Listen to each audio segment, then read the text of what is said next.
I woke up to an empty bed and the sound of Lila's phone buzzing on the kitchen counter.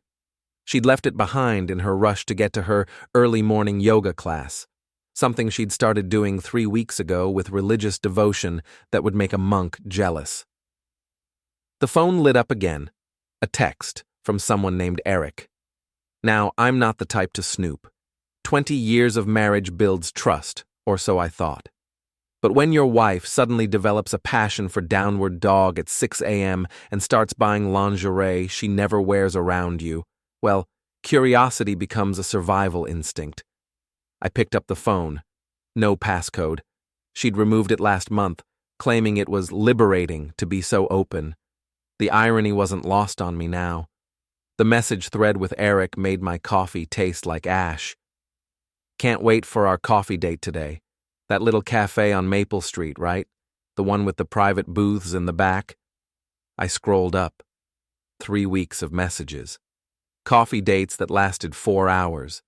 Business meetings at hotels. Photos I definitely hadn't taken of my wife in poses that weren't meant for yoga class. My hands stayed steady as I read through every single message. Years of debugging code had taught me patience, methodical thinking.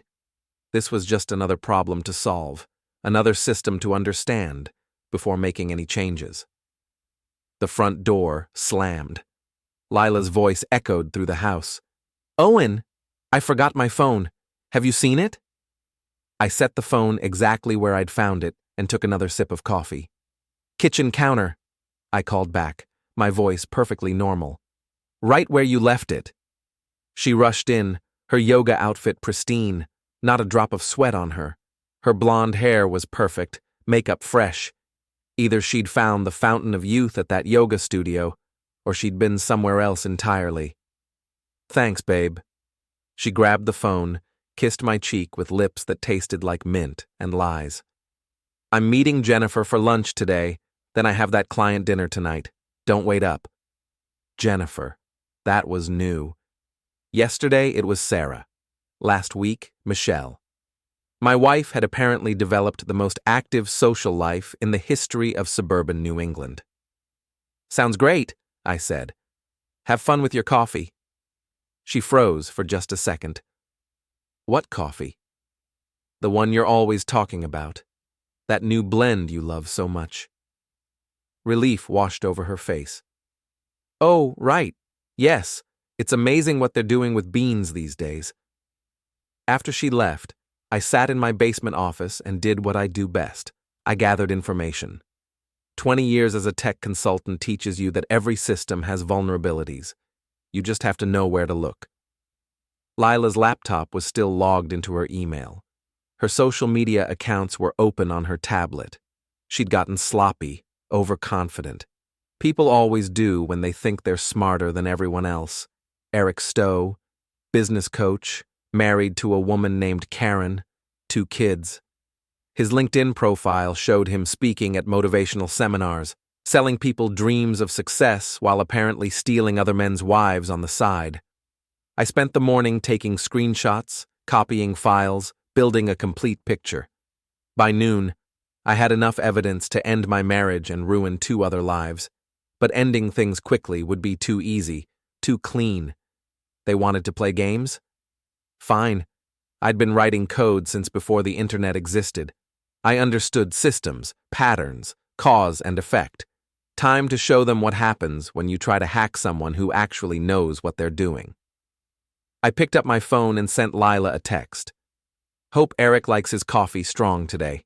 Give him my regards." The response came back in 30 seconds. "What are you talking about?" Then another. "Owen, what do you mean?" Then, "This isn't funny." I turned off my phone and went back to work. The real work was just beginning. Before we dive deeper into this story, I have one small request. Please subscribe, drop a like, comment, and hit that hype button to boost this channel so more people can discover these incredible Reddit stories. My old boxing coach, Tommy, used to say that the best fighters aren't the ones who hit hardest. They're the ones who see the whole ring, who think 3 moves ahead while their opponent is still figuring out the first one. I hadn't been in Tommy's gym in 5 years, but muscle memory kicked in the moment I walked through the door. The smell of leather and sweat, the rhythm of gloves hitting bags, the focused intensity of people pushing their limits. Owen Harper. Tommy looked up from wrapping some kids' hands. Thought you'd gone soft, sitting behind that computer all day. Maybe I'm ready to get back in shape. Tommy studied my face with the same intensity he'd used to read opponents 20 years ago when he was still fighting professionally. This about that wife of yours? I'd forgotten how little got past Tommy. He'd grown up in this neighborhood, knew everyone's business before they knew it themselves. What makes you say that? Saw her at Russo's last week. She wasn't alone, and it wasn't you she was with. Tommy shrugged. Figured you'd either show up here or show up at the bottom of a bottle. Glad you chose the gym. I spent an hour working the heavy bag, letting my muscles remember what they used to know. Each punch felt like shaking off rust, clearing my head, preparing for what came next. You planning to do something stupid? Tommy asked as I unwrapped my hands. I'm planning to do something smart. There's a difference. That afternoon, I put the first part of my plan into motion. Lila had been using our joint email account to coordinate with Eric, thinking I never checked it. She was right. I hadn't, until now. I forwarded one of their more explicit exchanges to Eric's business email, with a simple subject line. I think you dropped this. Then I copied his wife Karen on it, along with the 3 biggest gossips in Lila's book club. The response was immediate. My phone started ringing within minutes. Owen, what the heck is going on? It was Jennifer, the real Jennifer, not whoever Lila had been pretending to have lunch with. I'm just sharing information, I said. Transparency in marriage, you know. Lila's always talking about how important communication is. She's going to lose her mind when she finds out. Probably. But at least she'll know I found out. Eric called next. His voice was tight, controlled, the practiced calm of someone used to managing crises. We need to talk. No, we really don't. This doesn't have to get ugly. You're right. It doesn't have to. It already is. I hung up and waited. The beautiful thing about people who think they're master manipulators is how predictable they become when their control starts slipping. Lila came home early, her face flushed with anger and panic. She'd clearly been crying, though she'd tried to fix her makeup in the car. How could you do this to me? Do what? Share your messages? I thought you'd be proud. You put so much effort into writing them. You had no right to read my private conversations. Private? We're married, Lila. We share everything, remember? Joint accounts, joint credit cards, joint email. It's all very joint. She started pacing the kitchen like a caged animal. This is going to ruin everything. Everything? Or just your fun? You don't understand. Eric and I, we're working on a business project together. Those messages, we were just what? Researching the hospitality industry? Testing mattress quality for Consumer Reports? Her face crumpled. For a moment, I almost felt sorry for her. 20 years of marriage doesn't just disappear because your spouse turns out to be a stranger. Owen, please, we can work this out. We can go to counseling. We can what? Pretend this never happened? Go back to you lying about yoga classes while you meet your business partner at hotels? It's not what you think. It's exactly what I think. The only question is what we're going to do about it. She looked up with something like hope in her eyes. What do you mean? I mean you have 2 choices. You can come clean, apologize, and we can try to work through this like adults. Or you can keep lying, keep playing games, and find out what happens when you mess with someone who's better at games than you are. Are you threatening me? I'm offering you an opportunity. Take it or leave it. She wiped her eyes, and I watched her face change. The vulnerability disappeared, replaced by something harder, more calculating. Fine. You want to play hardball? Let's play. She stormed out, slamming the door behind her. I poured myself a glass of wine and sat on the back porch, watching the sun set over our perfectly manicured yard. My phone buzzed with a text from an unknown number. "You just made a big mistake." I smiled and typed back, "No, I just made the first move." They say revenge is a dish best served cold, but I was learning that it's actually better served systematically, with proper documentation and a clear understanding of your opponent's weaknesses. Lila's first countermove came the next morning. I woke up to 17 missed calls from my biggest client and an email marked urgent from my business partner, Jake. "Owen, what the heck is going on?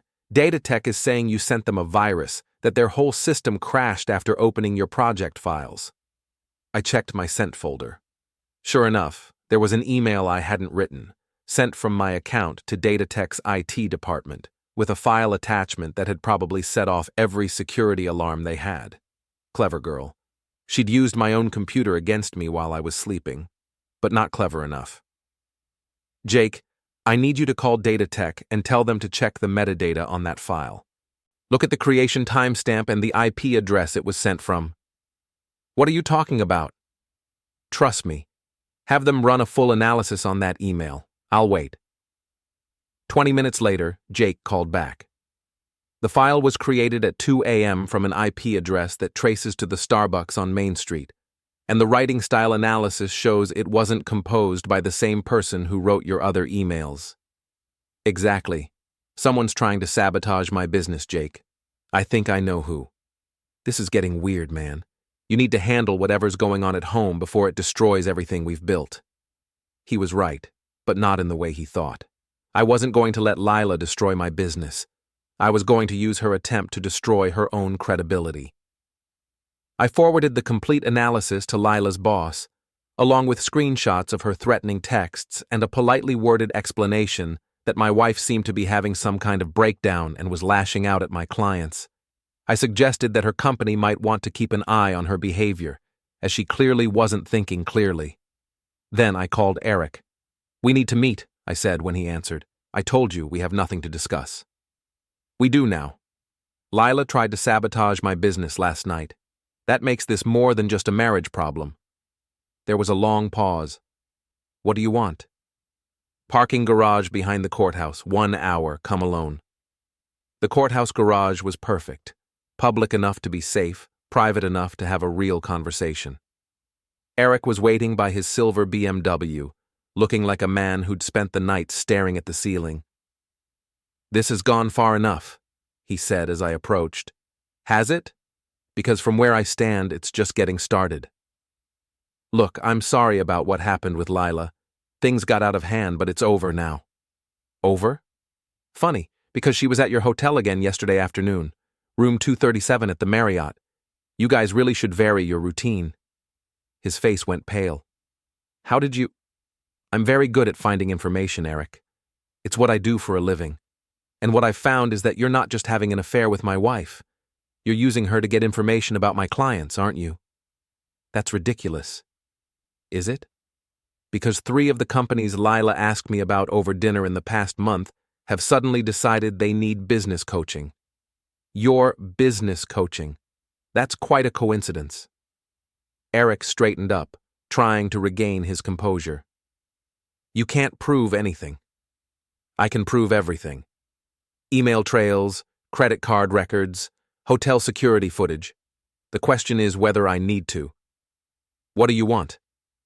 "I want you to understand that you picked the wrong guy to mess with.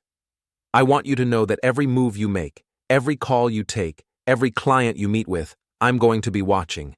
And when you inevitably screw up, because guys like you always do, I'm going to be there to document it." I pulled out my phone and showed him the screen. It was a recording app, and it had been running since I'd walked into the garage. This conversation, for instance. Your admission that things got out of hand with my wife. Your knowledge of exactly which hotel room you were in yesterday. Very interesting stuff. You can't record me without my permission. Actually, in this state I can. One-party consent law. Look it up. I turned to walk away, then stopped. "Oh, and Eric? Tell Lila that if she tries to sabotage my business again, I'll make sure every company in this city, knows exactly what kind of people they're dealing with. Some games have consequences. That evening, Lila came home with a bottle of my favorite wine and takeout from our anniversary restaurant. She'd changed tactics, switching from warfare to seduction. "I thought we could talk," she said, setting the table with our good china. "Really talk, like we used to." "About what?" "About us. About how we got here and how we can get back to where we were." I sat down and let her pour the wine. Where were we exactly? Happy, in love, partners in everything. Partners. That's an interesting choice of words. She reached across the table and took my hand. "Owen, I know I made mistakes. I know I hurt you. But we can fix this if we both want to." "What about Eric?" "Eric was a mistake. A stupid, selfish mistake. It's over." "Is it?" "Yes, completely. I told him today that I can't see him anymore, that I want to work on my marriage." I nodded and took a sip of wine. "That's good to hear." Hope flickered in her eyes. "So we can try again? We can put this behind us?" "Maybe. But first I need to know something." "Anything." "I need to know about the client information you've been sharing with him." The hope died instantly. "What are you talking about?" "The names of my clients that you've been passing along. The project details you've been sharing. The business intelligence you've been feeding him so he could steal my accounts." "Owen, I would never—" "Data Tech, Morrison Industries, and Apex Solutions. 3 companies you asked me about over dinner. 3 companies that suddenly needed business coaching from Eric. 3 companies that are now questioning whether they can trust me with their sensitive information." She pulled her hand away. "You're being paranoid." "Am I? Because I have copies of the emails Eric sent to those companies, referencing information that only came from me. Information I only shared with one person. Even if that were true, which it's not, you couldn't prove I told him anything." "You're right. I can't prove you told him, but I can prove you accessed my client files on my computer. I can prove you forwarded confidential information to your personal email account, and I can prove you were in contact with Eric within hours of each incident." The mask finally slipped completely. The loving wife disappeared, replaced by someone I barely recognized. "So what if I did? You think you're so smart, so successful. You think you're better than everyone else. Maybe it's time someone knocked you down a few pegs." There she is, the real Lila. This is the real me, Owen. The me that's tired of living in your shadow, tired of being just the tech guy's wife. Eric sees my potential. He values what I bring to the table. What you bring to the table is stolen information and a willingness to betray the person who supported you for 20 years. Supported me? You mean controlled me.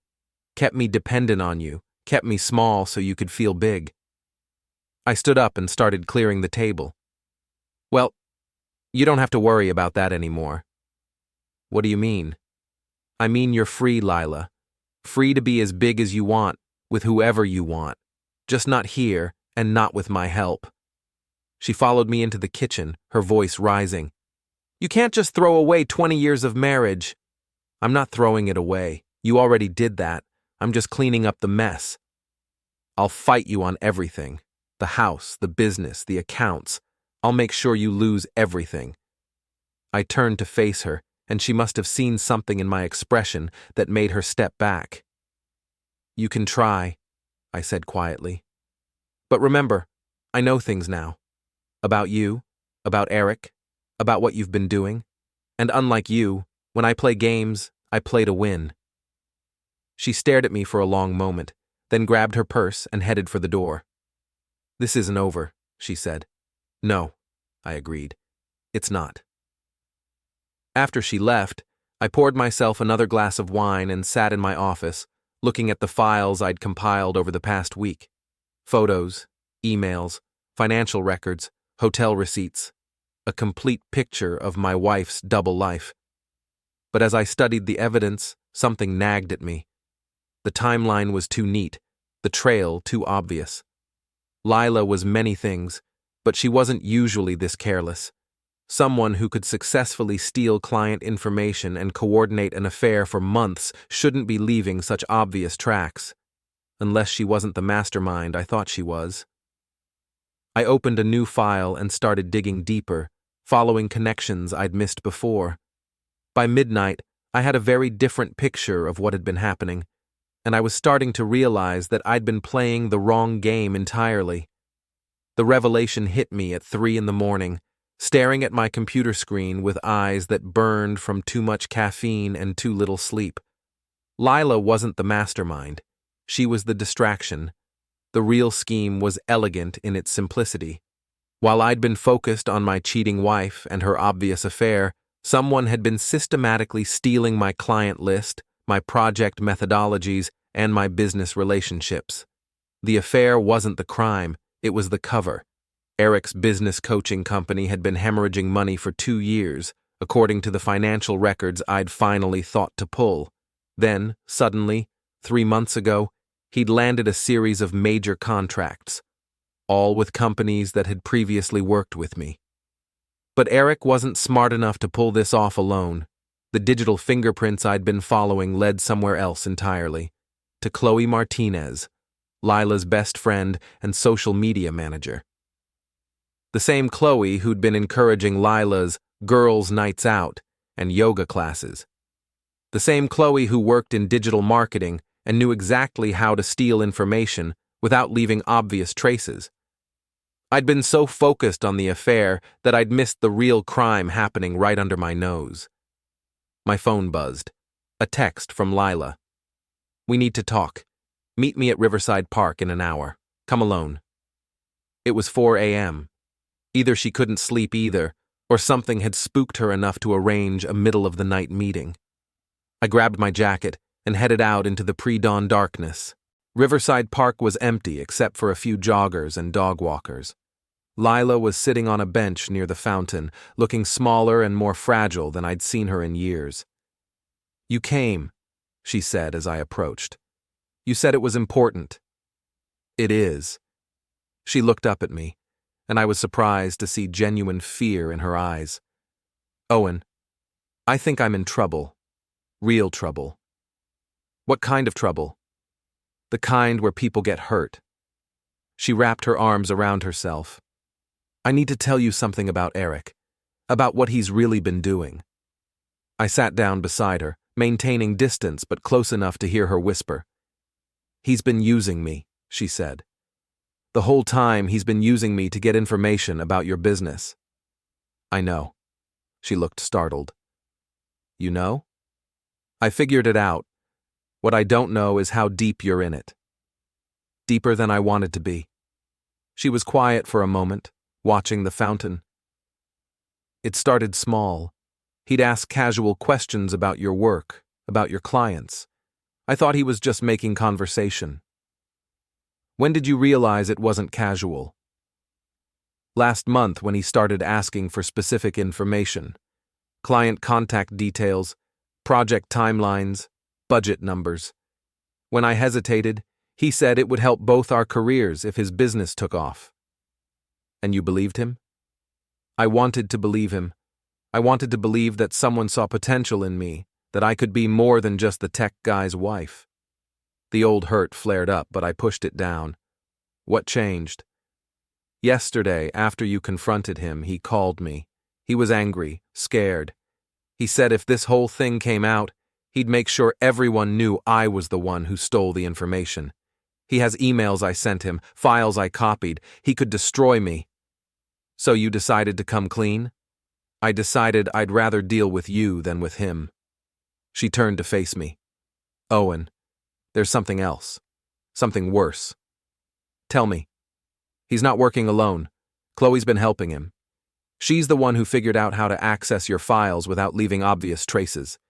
She's the one who taught me how to cover my tracks." "Your best friend?" "My best friend who's been playing me just as much as Eric has." Lila's voice was bitter. She convinced me that having an affair would be liberating, that it would help me find myself. What she really wanted was to keep me distracted while she robbed you blind. The pieces were falling into place now. "How much did they get?"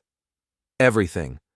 Client lists, project files, financial records, proprietary software. Enough to start a competing business or sell to your biggest competitors. I felt the anger building but kept my voice level. Why are you telling me this now? Because Eric called me an hour ago. He's planning to disappear. Take everything he's stolen and start over somewhere else. He wanted me to come with him. And I realized that if I did that, I'd be running for the rest of my life. If I stayed, I'd at least have a chance to make things right. We sat in silence for a few minutes, watching the sun start to rise over the park. Finally, I spoke. What do you want from me, Lila? I want to help you stop them. I want to make this right. Why should I trust you? Because I'm the only one who knows where they're keeping the stolen files. Because I know their timeline, their backup plans, their weaknesses. She paused. And because despite everything that's happened between us, I still love you enough to want to protect what you've built. I studied her face, looking for signs of deception.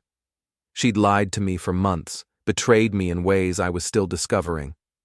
But the fear in her eyes was real, and so was the regret. If we do this, I said, we do it my way. No more lies, no more games. You tell me everything, and you do exactly what I say. Okay. And when it's over, we're done.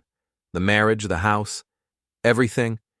You get a chance to walk away clean, but you walk away. She nodded, tears starting to flow. I understand. Then let's go hunting. We spent the next hour in my car, with Lila telling me everything she knew about Eric and Chloe's operation.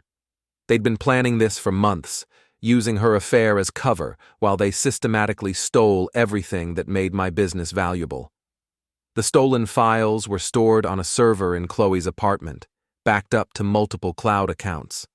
They planned to sell the information to my biggest competitor, then disappear with enough money to start over somewhere else. When?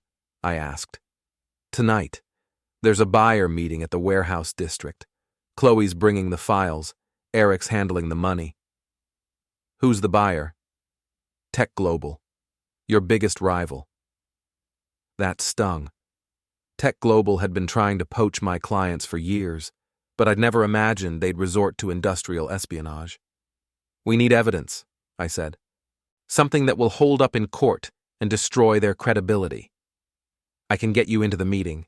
Tell them I convinced you to join us, that you want in on the deal. They'll never believe that. They will if I sell it right. Eric thinks he's broken me down, convinced me that you're the enemy. Chloe thinks I'm ready to burn everything down out of spite. I looked at her carefully. Are you? No. I'm ready to build something back up. Maybe not our marriage, but at least your business. At least some part of the life I helped destroy. The plan was risky, but it was the only way to catch them in the act with evidence that would stick. I'd wear a wire, record everything, and make sure they incriminated themselves completely. One more thing, I said, as we headed back to the house. When this is over, when they're caught and charged and your name is in the papers, what then? Then I figure out how to live with what I've done, and you figure out how to live without me. I've been figuring that out for weeks now. And? I pulled into our driveway and sat there for a moment, looking at the house we'd shared for 20 years. And I think I'm going to be just fine. The warehouse district at night felt like a movie set, all shadows and empty windows, the kind of place where bad deals go down and people make choices they can't take back. I adjusted the wire taped to my chest and checked my phone one more time. The recording app was running, backup devices were in place, and I had a direct line to Jake, who was parked 3 blocks away with instructions to call the police if I didn't check in every 30 minutes. Lila sat beside me in the passenger seat, her face pale but determined. You sure about this? I asked.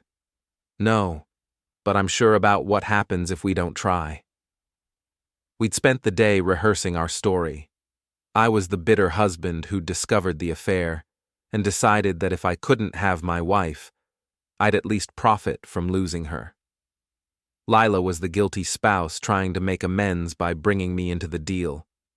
It was just believable enough to work, assuming Eric and Chloe were as arrogant as I thought they were. The meeting was set for an abandoned office building that had once housed a tech startup. The irony wasn't lost on me. My business was being sold in the graveyard of someone else's failed dreams. Eric's BMW was already in the parking lot, along with a black sedan I didn't recognize. Chloe's red convertible pulled in just as we arrived. "Showtime," Lila whispered. We walked into the building together, our footsteps echoing in the empty lobby. Eric and Chloe were waiting on the second floor, along with two men in expensive suits who had corporate lawyer written all over them. "Well, well," Eric said as we approached. "The happy couple, back together at last." "We're not back together," Lila said, her voice perfectly bitter. "We're just finishing what we started." One of the suits stepped forward. "Mr. Harper, I presume? I'm David Chen from Tech Global. We understand you have some business assets you'd like to liquidate." "I have information your company might find valuable," I said. "Client lists, proprietary software, project methodologies, everything you'd need to compete directly with my former business." "Former business?" "Hard to run a tech consulting company when your wife has been feeding your trade secrets to the competition for months. I figure if I'm going down anyway, I might as well get paid for it." Chen smiled. "A pragmatic approach. We appreciate that." Chloe opened her laptop and turned it toward the Tech Global representatives. "Everything's here. 5 years of client data, project files, source code for 3 proprietary applications, and financial records showing exactly how much each account is worth." "Impressive," the second suit said. "This represents considerable value." "Considerable enough for our agreed-upon price?" Eric asked. "That depends on verification. We'll need to confirm that this information is genuine and current." "It's genuine," I said. "I should know. I created most of it." Chen studied me carefully. "You seem remarkably calm for a man who's about to sell his life's work. You seem remarkably comfortable for a man who's about to buy stolen property." The room went quiet. Eric stepped forward, his face flushed with anger. "Stolen? This information was freely shared within a marriage. Owen gave Lila access to everything." "Did I?" I pulled out my phone and showed them the screen. "Because according to the computer logs I pulled this morning, someone accessed my secured files using administrator credentials that were never authorized for personal use." "What are you doing?" Lila hissed, right on cue. "What I should have done months ago." I turned to face the group. "Gentlemen, you're not just buying stolen information. You're buying evidence of industrial espionage, computer fraud, and conspiracy to commit theft of trade secrets." Chen's lawyer whispered something in his ear. His expression changed immediately. "I think there's been a misunderstanding," Chen said, backing toward the door. "We're not interested in purchasing anything that might have legal complications." "Oh, but you are interested," I said. "Interested enough to meet in an abandoned building at night. Interested enough to bring lawyers and cash. Interested enough to commit multiple felonies." "We're leaving," the lawyer said. "No, you're not." The voice came from the stairwell. Jake stepped into view, followed by 2 police officers and a detective I recognized from the courthouse. "Nobody's leaving until we sort this out," Detective Morrison said. "Mr. Harper, I believe you have something for us?" I pulled the recording device from my pocket and handed it to him. "Everything you need. Conspiracy, theft of trade secrets, attempted sale of stolen property, and enough evidence to prosecute everyone in this room." Eric lunged toward me, but one of the officers intercepted him. "You set us up." "No, Eric, you set yourselves up. I just documented it." Chloe was frantically trying to close her laptop, but the other officer took it from her hands. "Evidence," he said. "This is entrapment," she screamed. "Actually, it's not," Detective Morrison said. "Mr. Harper is a private citizen who recorded people committing crimes in his presence. That's called being a good witness." As they read everyone their rights, Lila moved closer to me. "What happens now?" she asked quietly. "Now they get arrested, charged, and prosecuted. Your cooperation will probably keep you out of prison, but your career in this town is over." "And us?" I looked at her for a long moment. Really looked at her. Maybe for the first time in months. The woman I'd married was still there, somewhere under the layers of deception and betrayal. But she was buried too deep to matter anymore. "There is no us, Lila. There hasn't been for a long time." She nodded, tears starting to flow. "I know. I needed to hear you say it. For what it's worth, I hope you figure out who you want to be. Just figure it out somewhere else." The police led Eric and Chloe away in handcuffs. The Tech Global representatives were detained for questioning, but would probably walk away with nothing worse than public embarrassment and a very awkward conversation with their board of directors. Lila wasn't arrested. Her cooperation had earned her immunity from prosecution, though not from the consequences of her choices. Detective Morrison shook my hand as we prepared to leave. "Smart work, Mr. Harper. Most people in your situation would have just filed for divorce and moved on. Most people don't have 20 years of their life's work stolen by people they trusted." "True. What's next for you?" I looked out at the city lights, thinking about the clients I'd have to call, the relationships I'd have to rebuild, the business I'd have to reconstruct from the ground up. Next, I start over. But this time, I do it right. Jake drove me home while Lila rode with another officer to give her formal statement. The house felt different when I walked in. Not empty, but clean, like a weight had been lifted that I hadn't even realized I was carrying. I poured myself a drink and sat in my office, looking at the files scattered across my desk. Tomorrow I'd start making calls, explaining to clients what had happened, rebuilding the trust that had been shattered by my wife's betrayal. It would be hard work. Some clients would walk away, some relationships would never recover. But for the first time in months, I felt like I was in control of my own life again. My phone buzzed with a text from an unknown number. "You think you won? But this isn't over." I smiled and typed back, "Yes, it is. And yes, I did." Then I blocked the number, finished my drink, and started planning my comeback. The last laugh, as it turned out, really was mine.